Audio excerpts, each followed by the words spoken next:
This channel does not promote any violent, harmful, or illegal activities. All content provided by this channel is meant for an education purpose only.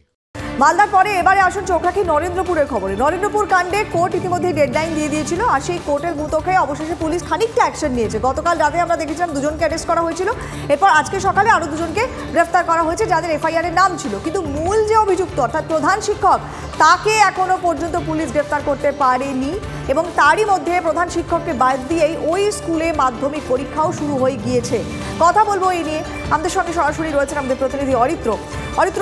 এফআইআরে থাকা যাদের নাম, তাদের মধ্যে প্রধান শিক্ষক ছাড়া সবাইকে পুলিশ অ্যারেস্ট করতে পারলো, কিন্তু প্রধান শিক্ষক কোথায়? তাকে ছাড়া সেই স্কুলে মাধ্যমিক পরীক্ষাও হচ্ছে, পুলিশ এখনো ট্রেস করতে পারছে না প্রধান শিক্ষককে, কেন?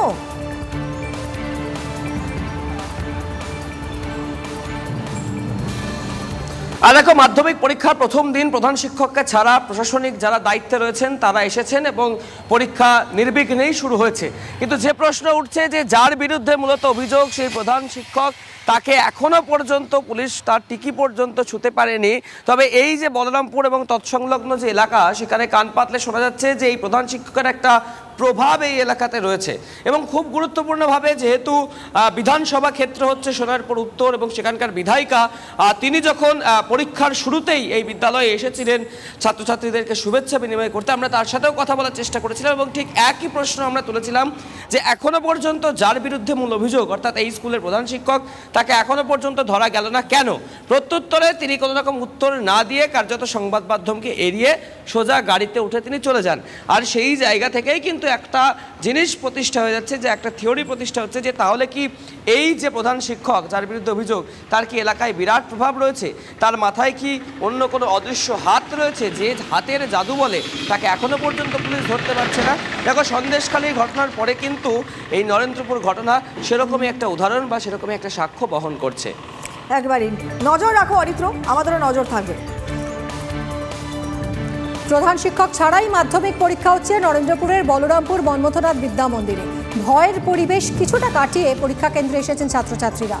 5টি স্কুলের প্রায় 250-র কাছাকাছি পড়ুয়ার পরীক্ষার সিট পড়েছে স্কুলে।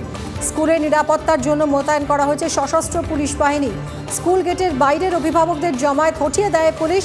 যেহেতু প্রধান শিক্ষকের অনুপস্থিতিতে পরীক্ষা হচ্ছে, তাই পর্যবেক্ষকের দায়িত্বেই এই স্কুলে হচ্ছে মাধ্যমিক পরীক্ষা।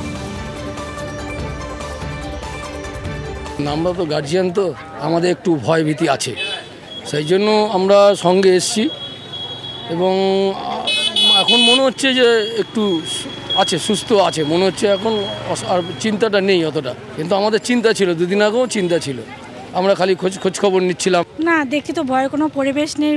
পুলিশ প্রশাসন সব দিকে ব্যবস্থা ভালো করে রেখেছে, যাতে বাচ্চারা ভালোভাবে সুষ্ঠুভাবে প্রথম দিনের মাধ্যমিক পরীক্ষাটা ভালোভাবে দিতে পারে। ভয়ের কোনো কারণ দেখতে পাচ্ছি না, আপাতত সব ঠিক আছে।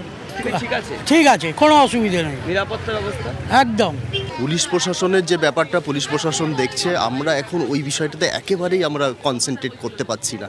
আমাদের পরীক্ষা ব্যবস্থা নিয়ে আমরা যে আশু প্রয়োজন সেইটাতে আমাদের নজর রয়েছে।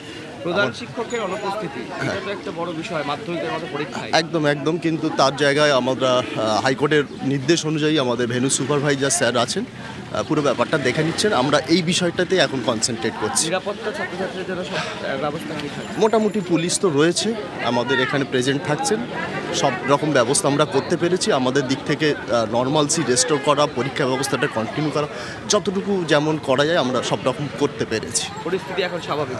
পরীক্ষার ব্যবস্থা সংক্রান্ত পরিস্থিতি আমরা মোটামুটি ঠিক করতে পেরেছি।